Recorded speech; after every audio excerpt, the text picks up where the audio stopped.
Alright guys, well I'm back today with an update video on the Meprolight M22 reflex sight. This sight utilizes an integrated fiber bundle in the front to illuminate the circle dot reticle system. Quick attach mount, very durable optic, and overall pretty cool innovation, although this technology has been around for a while in the M21.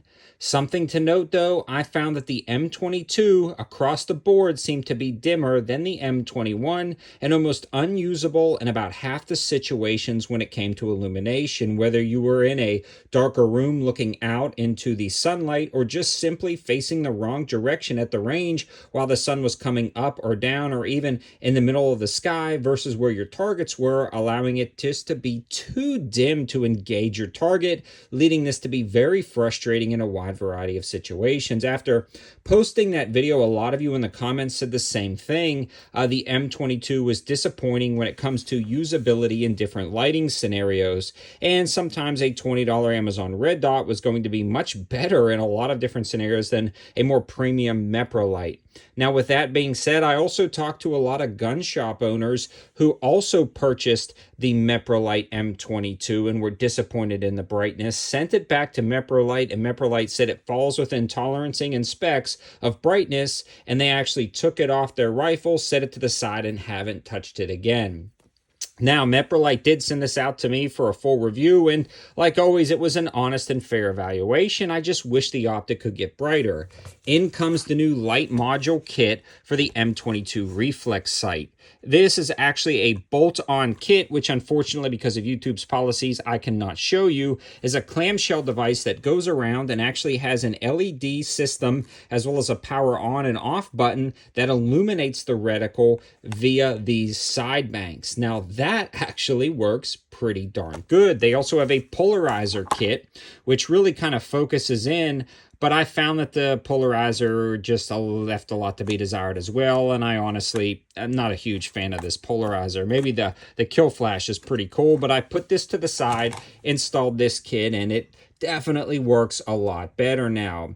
It still has some quirks though, and I want to mention those. And the other cool positive thing about this bolt-on reflex kit for the Mepro 22 is the fact that it still allows you to utilize the fiber bundles down at the range in a wide variety of lighting scenarios, giving you kind of the best of both worlds. You turn it on and it goes into manual mode. You have 3 settings to pick from: low, medium, and high is definitely bright enough on a bright sunny day to engage your target with no issues whatsoever. In comes a little quirk though. You can put this in automatic brightness mode.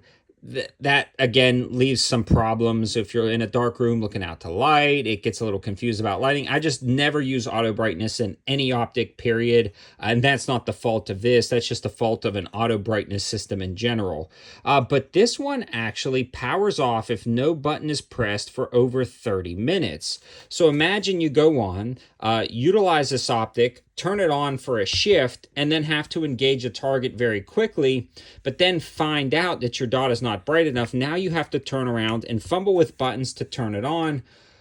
Whereas a lot of Shake Awake red dots that I've reviewed on the channel for 50, 60 bucks have Shake Awake nailed, that you don't have to ever fumble with buttons. And I feel like that was a big miss on this bolt-on kit, especially for the price of the M22 in general. You have to turn it on and turn it off manually. I just don't know. This kit makes the optic work though, and if you already have an M22, you can't return it because it falls within spec, and you want to be able to use it, especially on top of something like this Tavor, where it just makes sense to have that Israeli battle-proven optic on top of this Israeli rifle. It just is, it feels right to have it on this X95. But this is a great kit to add on.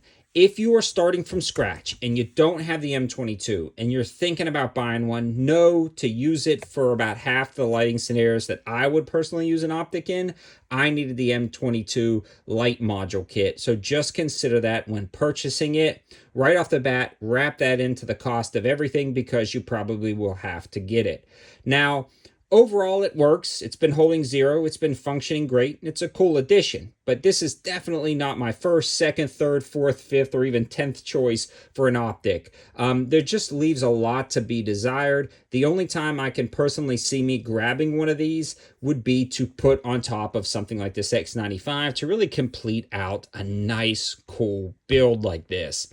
Other than that, I'm just going to stick with some of my budget optics, but I do love the kit, and I do love the fact that Meprolight actually developed this M22 light module kit. It works really well. Again, just a few quirks with that power down after 30 minutes if no button is pressed. If you are on a shift and you want this to be always ready, you're just going to have to remember to click that button every once in a while and make sure that brightness setting is where you want it. Hope you guys liked the video. Hope it gives you an update. Thanks for watching. Have a good one.